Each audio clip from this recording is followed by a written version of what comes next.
Seu jeito simples nos envergonha. Patrícia só quer nos proteger. As palavras do meu filho perfuraram meu peito como agulhas afiadas, cada sílaba um ponto doloroso em um tecido que levei 82 anos para tecer. Ergui os olhos para encontrar o olhar triunfante de Patrícia sobre o ombro dele, aquele sorriso que dizia mais do que qualquer palavra poderia.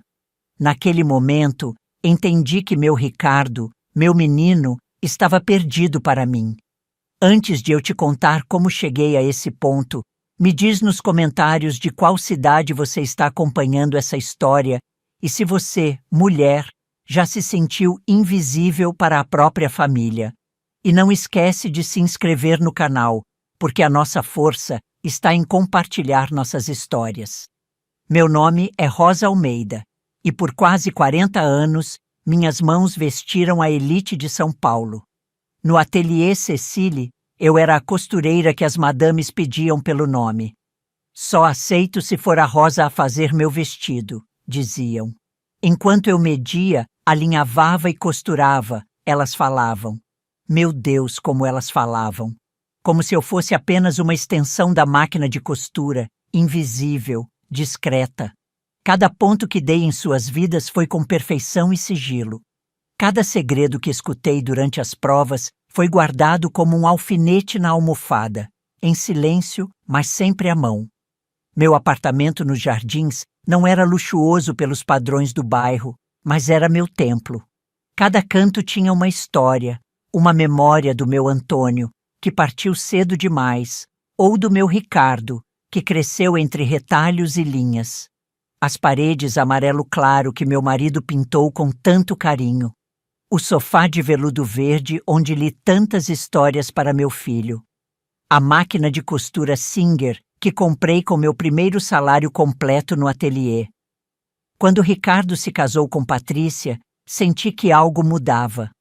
Ela olhava para meu apartamento não com admiração pelo que representava, mas com desdém pelo que não era.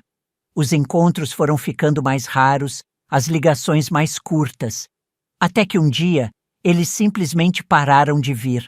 12 anos de silêncio que machucaram mais que qualquer agulha. E então, naquela manhã de abril, a campainha tocou. Mãe! Ricardo estava na minha porta, mais magro e com alguns fios grisalhos que não estavam lá da última vez. Atrás dele, Patrícia, impecável como sempre, cabelos loiros perfeitamente arrumados, unhas feitas, aquele ar de quem nunca precisou passar uma noite em claro, preocupada com contas. Meu filho. Abri os braços, mas o abraço foi rápido, formal. Patrícia apenas acenou com a cabeça, entrando sem esperar convite. Que lugar! Aconchegante, ela disse, percorrendo o ambiente com olhos críticos. Mas realmente precisa de uma atualização, não é, querido? Esses móveis devem ter a idade da... Ela parou, olhando para mim como se de repente lembrasse que eu estava ali. Bem, são vintage, suponho.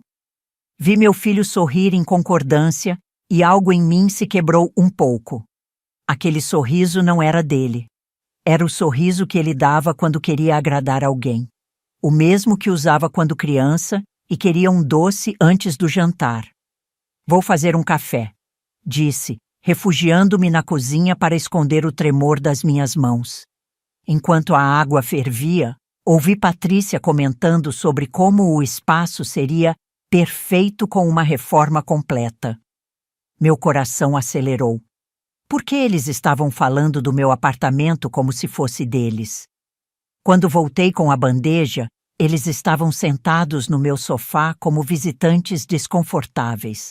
Ricardo parecia nervoso, tamborilando os dedos no joelho, um hábito que tinha desde criança quando precisava me contar algo que havia feito de errado.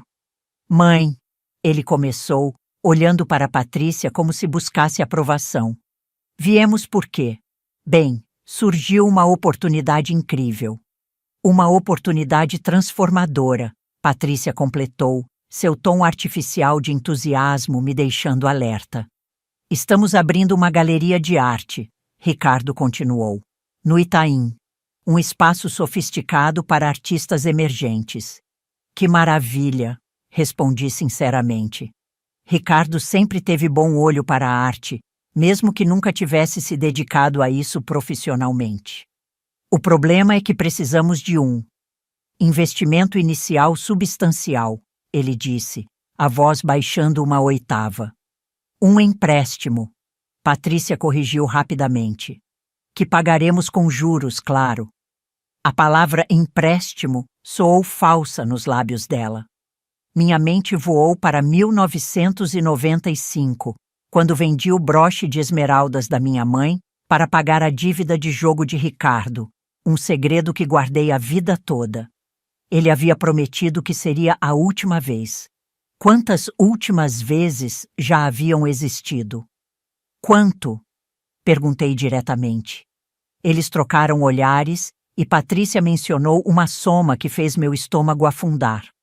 Era quase tudo o que eu tinha economizado na vida. É um investimento seguro, mãe. Ricardo apressou-se em dizer. E significaria muito para nós, para a família. Família, a palavra que eles não lembraram por 12 anos.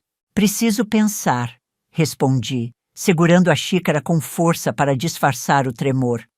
É uma decisão importante. Patrícia sorriu, aquele sorriso que não alcançava os olhos. Claro, Rosa, tome seu tempo, mas o espaço não vai esperar para sempre. Antes de saírem, ela fez questão de acrescentar. Aliás, estamos dando um almoço no Country Club no domingo. Por que não vem? Seria agradável ter você lá. Aceitei o convite, interpretando-o como uma tentativa de reconciliação. Talvez, pensei, eles realmente estivessem tentando reconstruir pontes. Como eu estava enganada. No domingo, vesti meu melhor conjunto, um tailleur azul marinho que eu mesma costurei, com um broche de pérolas que Antônio me deu em nosso 20º aniversário. Peguei um táxi até o clube, sentindo uma mistura de ansiedade e esperança. O salão estava cheio de pessoas elegantes, conversando em pequenos grupos. Procurei por Ricardo e Patrícia, finalmente os avistando perto da janela, conversando com um casal. Aproximei-me e Patrícia me viu primeiro. Algo cruzou seu rosto. Surpresa? Desconforto? Antes de forçar um sorriso. Ah, você veio, ela disse, como se não tivesse certeza de que eu apareceria. Queridos, esta é uma parente que está passando um tempo conosco. Ricardo tem sido tão caridoso cuidando dela. Parente, não minha sogra, não a mãe de Ricardo. Uma parente anônima, uma obrigação, um fardo. Ricardo não corrigiu. Apenas sorriu nervosamente e mudou de assunto. Durante todo o almoço, fui tratada como uma serviçal, invisível. Ninguém me dirigiu a palavra diretamente. Patrícia interrompia cada vez que eu tentava participar da conversa. Ricardo agia como se não me conhecesse. A humilhação queimou em silêncio. Cada garfada era um esforço, cada minuto uma eternidade. E como vai seu projeto de caridade, Patrícia? Perguntou uma mulher com um colar de diamantes que eu reconheci. Havia costurado para sua mãe décadas atrás. Oh, estamos expandindo, respondeu Patrícia com falsa modéstia. Sabe como é importante dar de volta à comunidade. Quase engasguei. Em 12 anos, nunca ouvi falar de nenhum projeto de caridade. E você, mulher, já passou por isso? Já se sentiu invisível em um lugar onde deveria ser valorizada? Naquela noite, não consegui dormir. As cenas do almoço se repetiam na minha mente como um filme doloroso. Por que meu filho permitiu aquilo? Por que não me defendeu? Na manhã seguinte, quando Ricardo veio sozinho para conversar sobre o empréstimo, confrontei-o. Por que você permitiu aquilo ontem? Perguntei, a voz mais firme do que me sentia por dentro. Aquilo o quê, mãe? Ele fingiu confusão, evitando meus olhos. Ser tratada como uma estranha, como alguém de quem você se envergonha. Ricardo suspirou, passando a mão pelo cabelo. outro gesto que conhecia bem, de quando ele se sentia encurralado. Mãe, a senhora não entende. Aquelas pessoas são importantes para nossos negócios, para nosso futuro.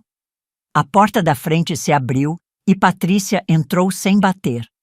Ela olhou de Ricardo para mim, captando a tensão no ar. Algum problema? Perguntou, colocando a bolsa sobre a mesa como se a casa fosse dela. Estávamos falando sobre ontem, respondi, sustentando seu olhar. Patrícia cruzou os braços. O que tem ontem? Por que me apresentou como uma parente? Por que me tratou como uma estranha?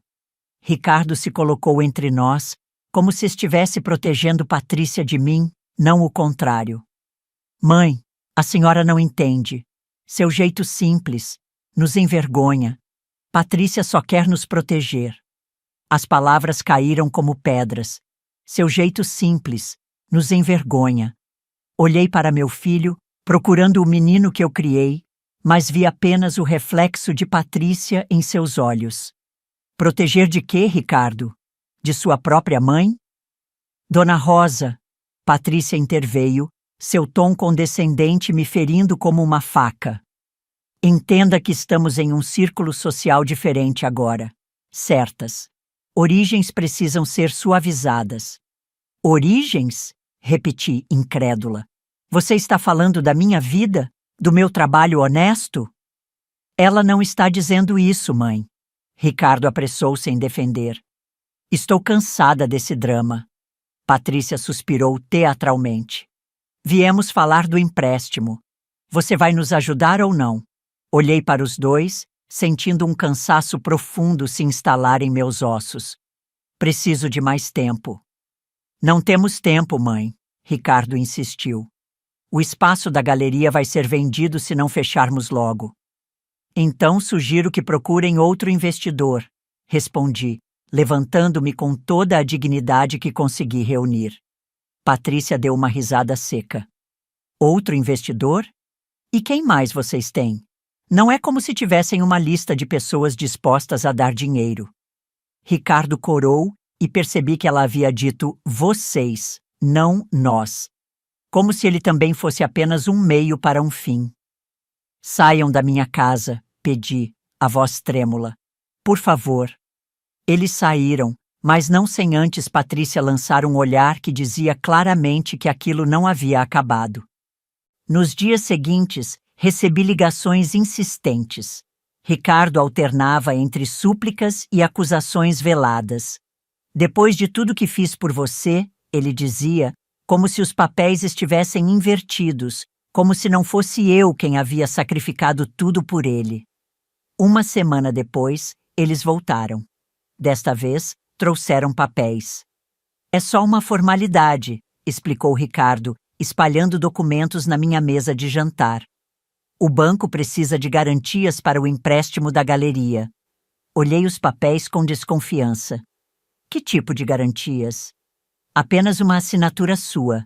Patrícia respondeu rapidamente. Nada com que se preocupar. Algo no tom dela me alertou. Quero ler tudo primeiro e quero que meu advogado veja isso. Advogado? Patrícia riu. Por favor, Rosa, somos família. Não precisamos de advogados entre nós. Família, a palavra que ela usava quando lhe convinha. Mesmo assim, prefiro ler com calma, insisti. Ricardo parecia nervoso, olhando para Patrícia como se pedisse instruções. Tudo bem. Ela finalmente cedeu. Deixamos os papéis para você analisar, mas precisamos de uma resposta logo. Depois que saíram, passei horas examinando os documentos. Minha visão não era mais a mesma, e as letras pequenas me confundiam. Percebi que precisava de ajuda, mas não sabia a quem recorrer. Foi quando lembrei de seu Horácio, o porteiro do prédio há 35 anos. Ele sempre foi gentil comigo, e seu filho era advogado. Na manhã seguinte, desci até a portaria. Dona Rosa, seu Horácio sorriu ao me ver. Que alegria! Faz tempo que não a vejo. Tenho estado um pouco reclusa, admiti. Horácio, preciso de um favor. Seu filho ainda trabalha com direito? Sim, senhora. Está em um escritório grande agora. Será que ele poderia dar uma olhada em uns documentos para mim? Pagarei pela consulta, claro. Seu Horácio franziu a testa. É sobre seu filho e aquela esposa dele, não é? Eles têm vindo muito ultimamente. Assenti, surpresa com sua percepção. Dona Rosa, não é da minha conta, mas... Ele hesitou. Ouvi coisas, eles fazendo planos no carro, achando que ninguém escutava.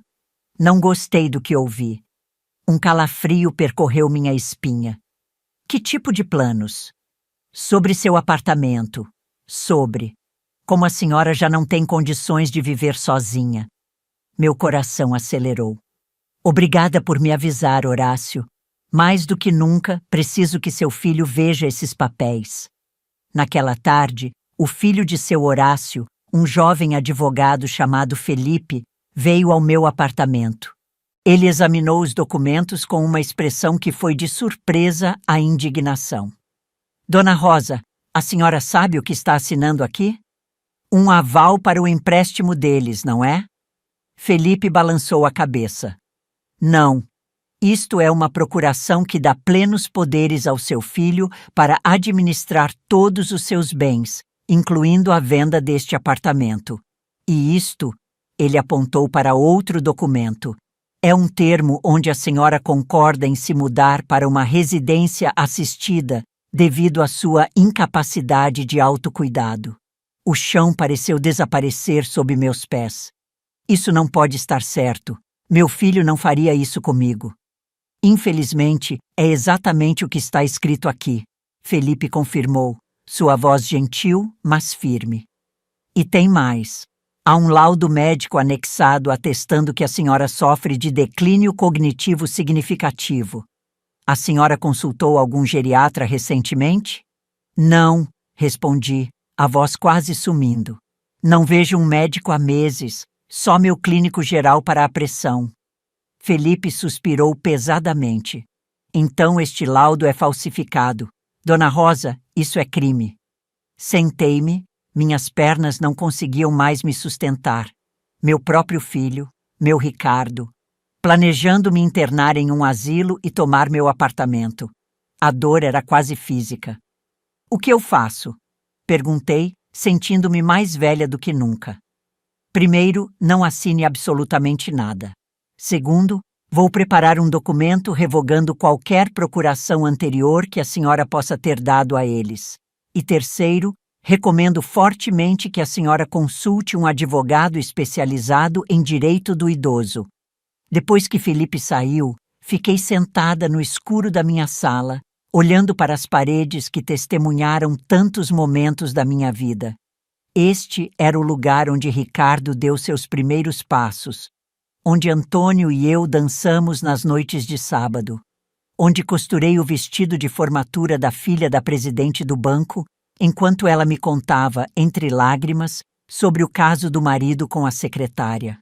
Meu apartamento não era apenas um imóvel, era o museu da minha vida, e eles queriam me arrancar daqui, me apagar. Naquela noite, não consegui dormir. A traição era grande demais para processar. Pela manhã, com os olhos ardendo de tanto chorar, decidi que precisava de mais provas. Se meu filho estava sendo manipulado, talvez pudesse salvá-lo. Se estava agindo por conta própria. Bem, precisava saber. Fui até o quarto de hóspedes, onde Ricardo e Patrícia haviam deixado algumas coisas durante suas visitas. Não me orgulho de bisbilhotar, mas estava lutando pela minha vida. No armário, encontrei uma pasta que Patrícia esqueceu. Dentro, não um contrato de empréstimo, mas uma petição de interdição já preparada. Havia também plantas para a reforma do apartamento, orçamentos de uma clínica geriátrica nos arredores da cidade e, o que mais me feriu, uma lista de meus móveis classificados como para venda e para descarte. O porta-retratos com a foto do meu casamento estava marcado como descarte. Eles não queriam meu dinheiro. Eles queriam tudo. Minha casa, minhas memórias, minha dignidade. Foi como se algo dentro de mim se transformasse. A dor ainda estava lá, mas agora havia algo mais. Uma clareza fria, uma determinação que não sentia há anos. Guardei a pasta exatamente onde a encontrei e esperei. Eles voltariam, eu sabia. A ganância sempre volta para buscar mais. 3 dias depois, a campainha tocou. Eram eles, impacientes. Ricardo parecia nervoso, Patrícia, irritada. Mãe, precisamos de uma resposta sobre os documentos, ele disse, mal entrando no apartamento. Ainda estou pensando, respondi calmamente. É uma decisão importante. Patrícia bufou. Não temos tempo para isso. O proprietário do espaço está pressionando. Entendo, disse, mantendo minha voz neutra, mas preciso ter certeza de que estou fazendo a coisa certa. A coisa certa é ajudar seu filho, Patrícia respondeu, seu tom cortante. Ou a senhora prefere ver nossos sonhos destruídos? Enquanto eu hesitava, fingindo considerar, Patrícia começou a percorrer a sala, tocando meus objetos com desdém. Parou diante da estante onde guardava minhas fotografias mais preciosas. Esse lugar realmente precisa de uma atualização, ela comentou, pegando o porta-retratos com a foto do meu casamento. Essa coisa velha e empoeirada vai para o lixo quando modernizarmos este lugar. Ela sorriu, um sorriso cruel que dizia que sabia exatamente o que estava fazendo. Profanar a memória de Antônio foi o erro final. A dor se transformou em gelo. A costureira morreu. A estrategista nasceu. Coloque isso de volta, disse, minha voz mais firme do que jamais havia sido com ela. Patrícia piscou, surpresa com meu tom. Lentamente, recolocou o porta-retratos, mas o dano estava feito. Acho melhor vocês irem agora, continuei. Entrarei em contato quando tomar minha decisão. Mas, mãe, Ricardo começou. Agora, Ricardo. Algo no meu olhar deve tê-lo alarmado, porque ele recuou. Patrícia parecia prestes a protestar, mas ele a puxou pelo braço. Vamos, querida. Mamãe precisa de tempo. Depois que saíram, fiquei parada no meio da sala, tremendo. Não de medo, mas de uma raiva fria e controlada que nunca havia sentido antes. Com as mãos firmes, peguei meu antigo telefone de disco. Havia um número que não ligava há anos, mas que nunca esqueci. Escritório do Dr. Almeida, atendeu uma voz jovem. Gostaria de falar com o Dr. Almeida, por favor. Diga que é Rosa, do Ateliê Cecile. Houve uma pausa. Um momento, senhora. Segundos depois, uma voz familiar, embora mais envelhecida, soou na linha. Rosa? É você mesmo?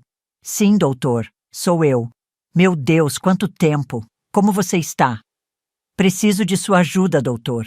Chegou a hora de abrir meu caderno de moldes. O silêncio na linha foi seguido por um estarei aí em 30 minutos. Dr. Almeida, aos 85 anos, ainda era uma figura imponente. Viúvo de uma das minhas melhores clientes, ele me conhecia desde os tempos em que eu costurava vestidos de gala para sua esposa. Mais do que isso, ele sabia sobre o caderno. Sua esposa havia sido uma das poucas a descobrir meu segredo, e ela confiou nele o suficiente para compartilhá-lo. Rosa, ele me abraçou calorosamente quando abri a porta. Ainda elegante como sempre. Os anos não foram tão gentis quanto você sugere. Sorri, conduzindo-o à sala. O que aconteceu? Você nunca mencionaria o caderno se não fosse grave. Contei tudo. A volta repentina de Ricardo e Patrícia, o falso empréstimo, os documentos de interdição, o plano de me internar e vender meu apartamento. Enquanto falava, o rosto do Dr. Almeida ficava cada vez mais sombrio. Isso é abominável, ele disse quando terminei. Mas não entendo como o caderno pode ajudar nessa situação. Levantei-me e fui até meu quarto.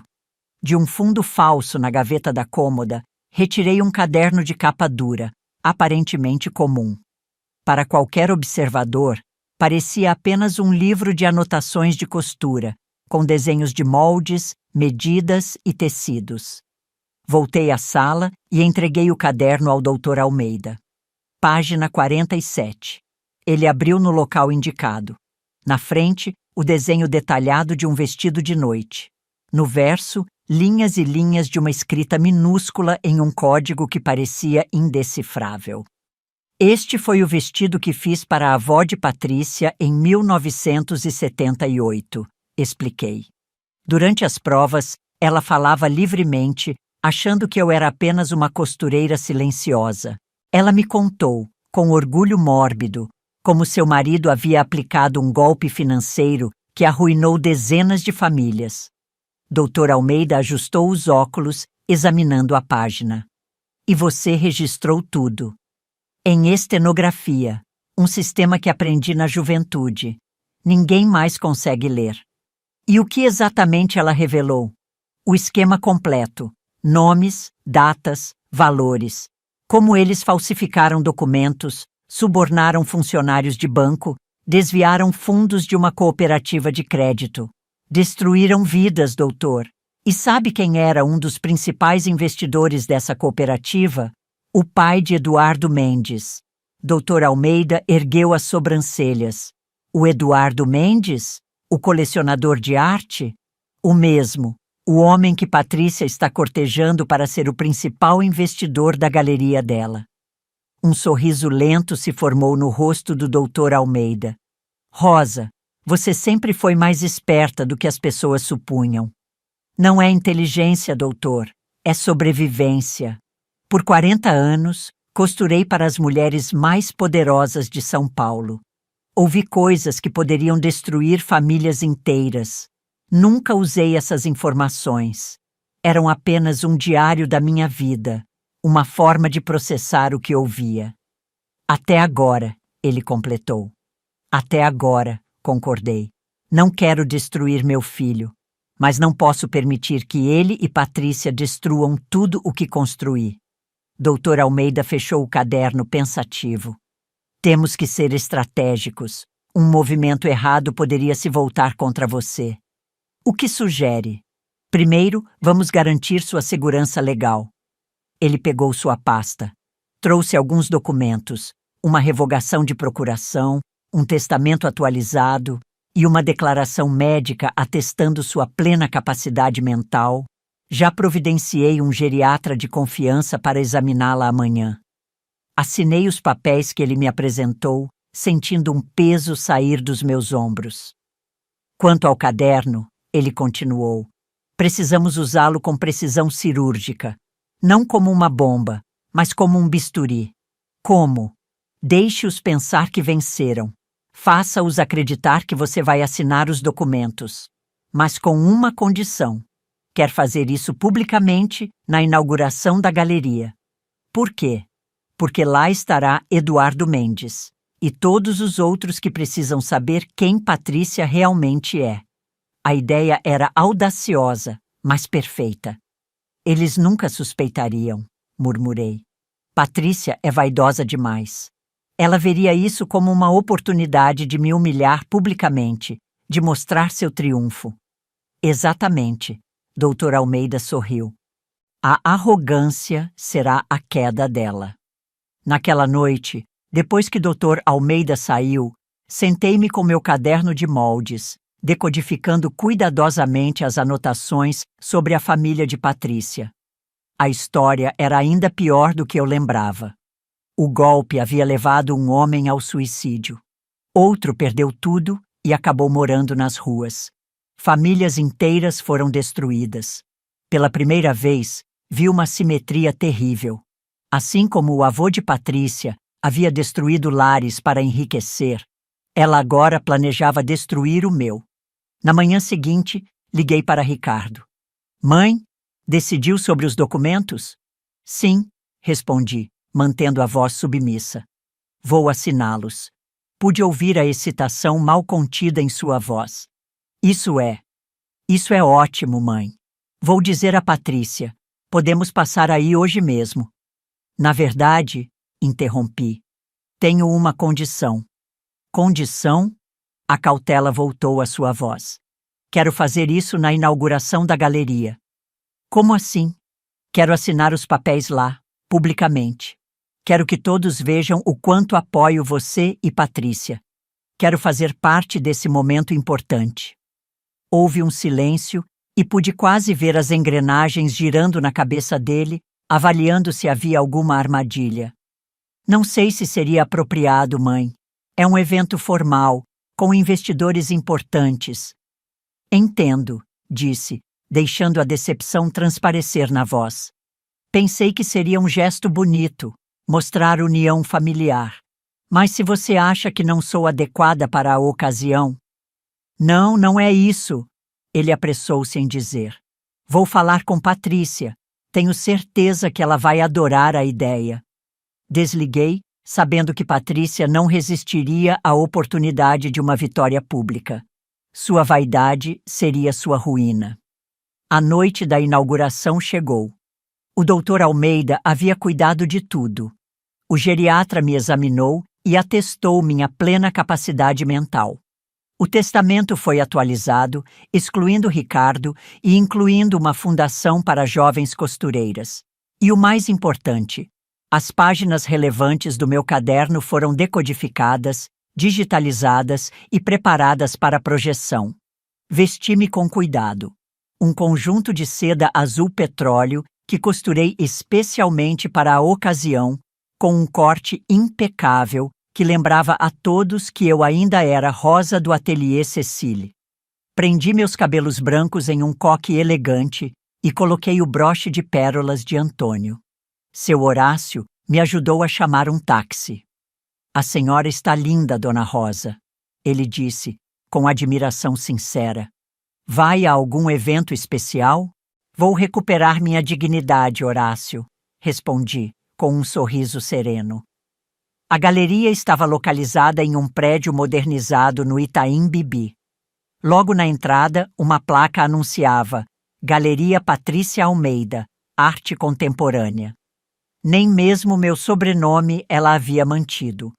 O espaço estava lotado com a elite de São Paulo, muitos rostos que reconheci, filhos e netos das mulheres para quem costurei por décadas. Taças de champanhe circulavam, obras de arte abstratas decoravam as paredes brancas, e no centro do salão, Patrícia reinava, deslumbrante em um vestido vermelho que eu sabia custar mais do que muitos ganham em meses. Ricardo estava ao lado dela, sorrindo nervosamente, os olhos percorrendo a multidão. Foi ele quem me viu primeiro, e por um instante pareceu genuinamente feliz em me ver. Talvez houvesse ainda um resquício do meu menino ali dentro. Mãe, ele veio ao meu encontro. Você veio. Eu prometi, não foi? Respondi, aceitando seu beijo rápido na bochecha. Patrícia se aproximou, seu sorriso profissional nunca vacilando. Rosa, que bom que pôde vir. Que conjunto. Interessante. Obrigada, querida. Costurei especialmente para esta noite. Algo brilhou em seus olhos. Irritação? Mas foi rapidamente suprimido. Os documentos estão no escritório. Podemos cuidar disso discretamente antes do meu discurso. Na verdade, disse, mantendo minha voz doce, pensei que poderíamos fazer isso durante seu discurso. Um momento especial, mostrando o apoio familiar. Não era esse o combinado? Patrícia hesitou, olhando para Ricardo. Ele deu de ombros, como se dissesse, que mal há nisso?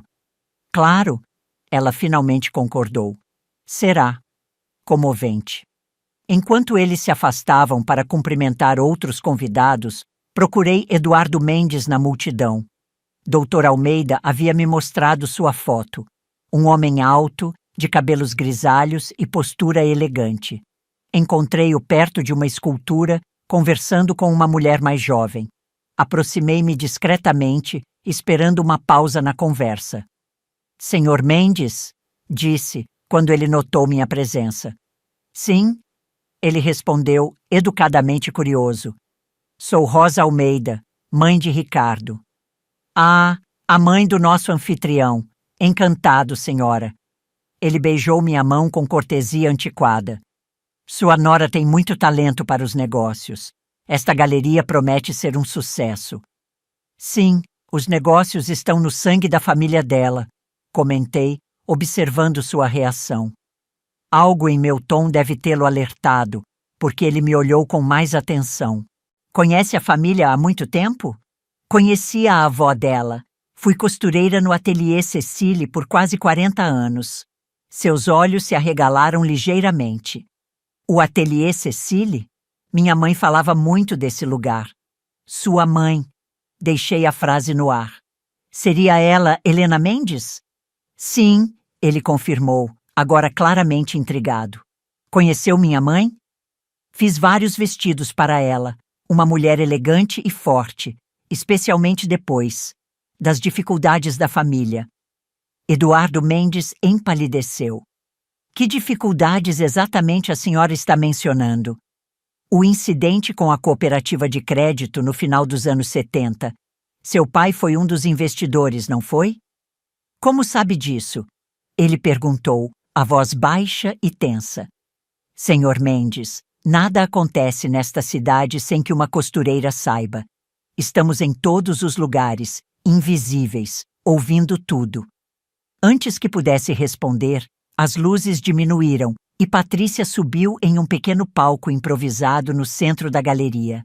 Um telão atrás dela se iluminou, mostrando o logo da galeria. Queridos amigos, ela começou, sua voz melodiosa ecoando pelo sistema de som. Bem-vindos à inauguração da Galeria Patrícia Almeida. Este é um sonho realizado, um espaço onde a arte contemporânea brasileira encontrará seu verdadeiro valor. Enquanto ela falava, Dr. Almeida entrou discretamente, posicionando-se perto da porta. Nossos olhares se cruzaram e ele assentiu imperceptivelmente. Tudo estava pronto. Arte é investimento, é cultura, é o futuro, Patrícia continuou. E falando em futuro, tenho um anúncio especial a fazer. Ela fez um gesto na minha direção. Rosa, minha querida sogra, poderia se juntar a mim? Caminhei lentamente até o palco, sentindo os olhares da multidão. Ricardo se aproximou também, trazendo uma pasta que reconheci, os documentos da minha interdição. Esta noite é ainda mais especial, Patrícia anunciou, colocando um braço ao redor dos meus ombros, porque marca uma transição familiar importante. Rosa decidiu confiar em nós para cuidar dela e de seus bens. Um gesto de amor que nos emociona profundamente. Murmúrios de aprovação percorreram a plateia. Eu sorri serenamente. Rosa, quer dizer algumas palavras antes de assinarmos os documentos? Patrícia perguntou, me entregando o microfone com um sorriso triunfante. Peguei o microfone com mãos firmes. O momento havia chegado. Obrigada, Patrícia. Comecei, minha voz clara e forte. Meu filho e minha nora pediram minha casa. Fiz uma pausa, observando a confusão no rosto de Patrícia. Mas, em vez disso, trouxe um presente de família. Fiz um sinal discreto e a imagem no telão mudou. Agora mostrava a página do meu caderno de moldes com o desenho do vestido da avó de Patrícia. Este foi o vestido que fiz para sua avó, Patrícia.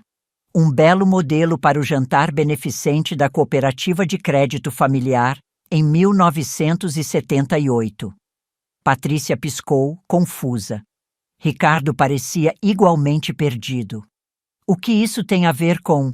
No verso desta página, continuei, ignorando-a, estão anotações interessantes. A imagem mudou novamente, mostrando a página decodificada. Nomes, datas, valores. Sua avó era muito falante durante as provas de roupa. Ela me contou com orgulho como seu avô havia desviado milhões da cooperativa, como eles falsificaram documentos, subornaram funcionários, destruíram evidências, como riram dos trouxas que perderam tudo. Um silêncio sepulcral caiu sobre a galeria. Patrícia estava paralisada, o rosto uma máscara de horror. Entre esses trouxas, continuei, minha voz agora mais suave, estava o pai de um homem presente aqui hoje.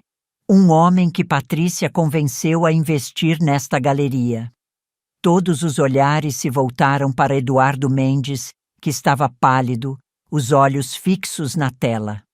O talento para os negócios, ao que parece, é hereditário, concluí, entregando o microfone de volta a Patrícia, que o deixou cair no chão com um estrondo amplificado. Eduardo Mendes deu um passo à frente, sua voz cortando o silêncio. Isso é verdade? Sua família destruiu a minha? Patrícia gaguejou, tentando recuperar o controle. Senhor Mendes, isso é um absurdo, um delírio de uma senhora idosa que claramente está confusa e... Tenho as provas completas, interrompi calmamente. Documentos, datas, valores, tudo está registrado. Seu avô confessou tudo à sua avó, que confessou a mim, achando que eu era apenas uma costureira silenciosa. Eduardo Mendes se aproximou do palco, os olhos fixos em Patrícia. Meu pai se matou por causa daquele golpe. Minha mãe teve que reconstruir tudo do zero. Senhora Mendes, Patrícia tentou novamente, desesperada. Isso foi há décadas, eu nem era nascida. Mas você sabia? Ele respondeu, sua voz fria. Você sabia e ainda assim veio atrás do meu dinheiro. Meu investimento está retirado, imediatamente. Um murmúrio percorreu a multidão. Outros convidados começaram a se afastar de Patrícia, como se sua desgraça fosse contagiosa. Ricardo, que até então parecia em choque, finalmente encontrou sua voz. Mãe, por que está fazendo isso? Por que está nos humilhando? Olhei para meu filho, sentindo uma mistura de tristeza e determinação. Não estou humilhando vocês, Ricardo. Estou impedindo que vocês me humilhem, que me tirem tudo o que construí. Tirei da bolsa os documentos que haviam me mostrado antes, a petição de interdição, a procuração, os laudos médicos falsificados. Vocês planejaram me declarar incapaz, continuei, minha voz agora mais forte. Me internar em um asilo e vender meu apartamento, meu lar, minhas memórias. Patrícia deu um passo para trás, como se tivesse levado um tapa. Ricardo parecia devastado, olhando dos documentos para mim, depois para Patrícia. Isso não é verdade, ele tentou, sem convicção. Patrícia, diga a ela que não é verdade. Mas Patrícia estava ocupada demais tentando salvar sua própria pele. Isso é um mal-entendido. Estávamos apenas tentando protegê-la, garantir que tivesse os melhores cuidados. Chega de mentiras, interrompi. Dr. Almeida, por favor. Dr. Almeida subiu ao palco, acompanhado por 2 homens de terno que reconheci como oficiais de justiça. Ricardo Almeida e Patrícia Almeida, ele anunciou formalmente, estão sendo intimados a responder por tentativa de fraude contra a pessoa idosa, falsificação de documentos médicos e coação. Ele entregou os documentos oficiais a Ricardo, que os pegou com mãos trêmulas. O apartamento de Dona Rosa está protegido por um novo testamento e declaração de capacidade emitida por um conselho médico independente. E suas contas bancárias serão congeladas para investigação. A multidão, que antes admirava o casal, agora os observava com um misto de choque e desprezo. Em minutos, eles se tornaram párias. A ruína social foi instantânea e absoluta. Isso é um absurdo! Patrícia gritou, perdendo completamente a compostura. Vocês não podem fazer isso. Ricardo, faça alguma coisa. Mas Ricardo parecia ter encolhido, olhando para mim com uma expressão que não consegui decifrar. Mágoa? Vergonha? Talvez ambos. Por que, mãe? Ele perguntou baixinho. Por que não conversou comigo primeiro? Eu tentei, filho. Por 12 anos tentei. Você escolheu não ouvir.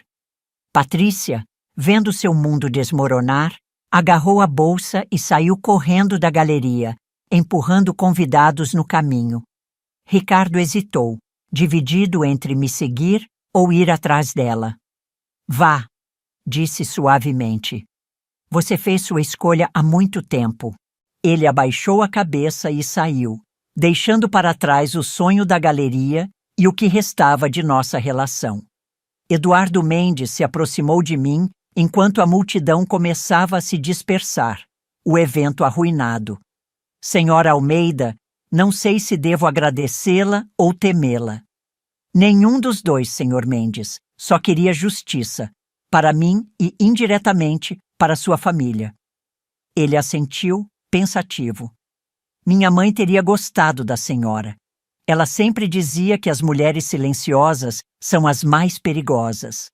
Não perigosas, corrigi gentilmente. Observadoras. Há uma diferença. 6 meses se passaram desde aquela noite. A vida tem um jeito curioso de encontrar novos caminhos quando pensamos que todas as portas estão fechadas. Ricardo e Patrícia estão afundados em processos e socialmente destruídos. A galeria nunca abriu. Eles foram forçados a vender o apartamento de luxo e o carro importado para pagar advogados. A justiça poética.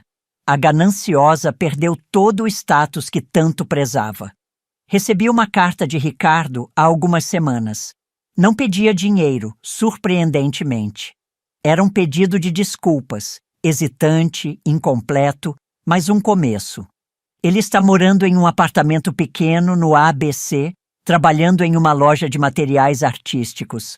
Patrícia o deixou quando o dinheiro acabou.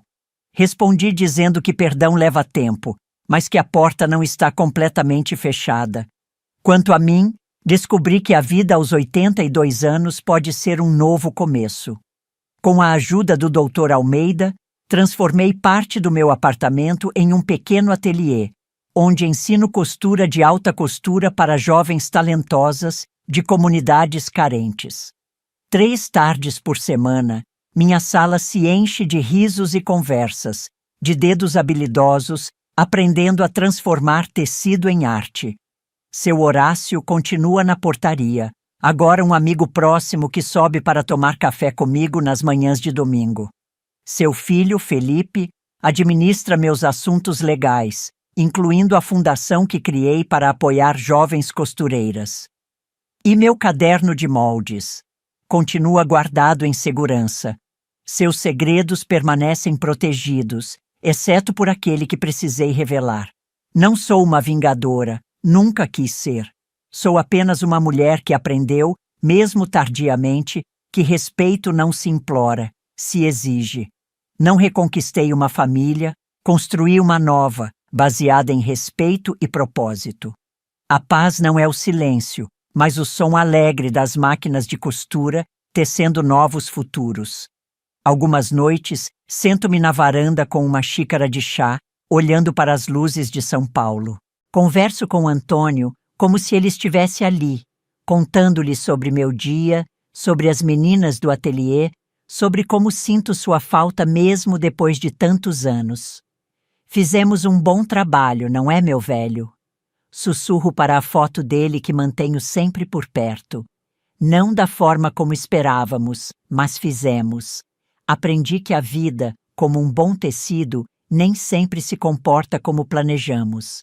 Às vezes, precisamos ajustar o molde, adaptar o corte, encontrar uma nova forma de fazer o desenho funcionar. O importante é que, no final, a peça seja autêntica, feita com cuidado e amor. Para as mulheres da minha idade que estão lendo isto, quero dizer: nunca é tarde para defender seu valor. Nunca é tarde para dizer não à injustiça, mesmo quando vem daqueles que mais amamos. Nossa idade não é nossa fraqueza, é nossa força, nosso conhecimento acumulado, nossa capacidade de ver além das aparências. Obrigada por chegar até o fim e ouvir minha história, mulher. Se você se sentiu inspirada, curta e compartilhe com outras mulheres que precisam lembrar da sua força. Juntas, somos inquebráveis. Como minha mãe costumava dizer enquanto costurava à luz de uma lamparina, nos tempos difíceis. Linha fraca não segura o ponto, minha filha, e mulher fraca não segura a vida. Eu segurei a minha, E você? Como está segurando a sua?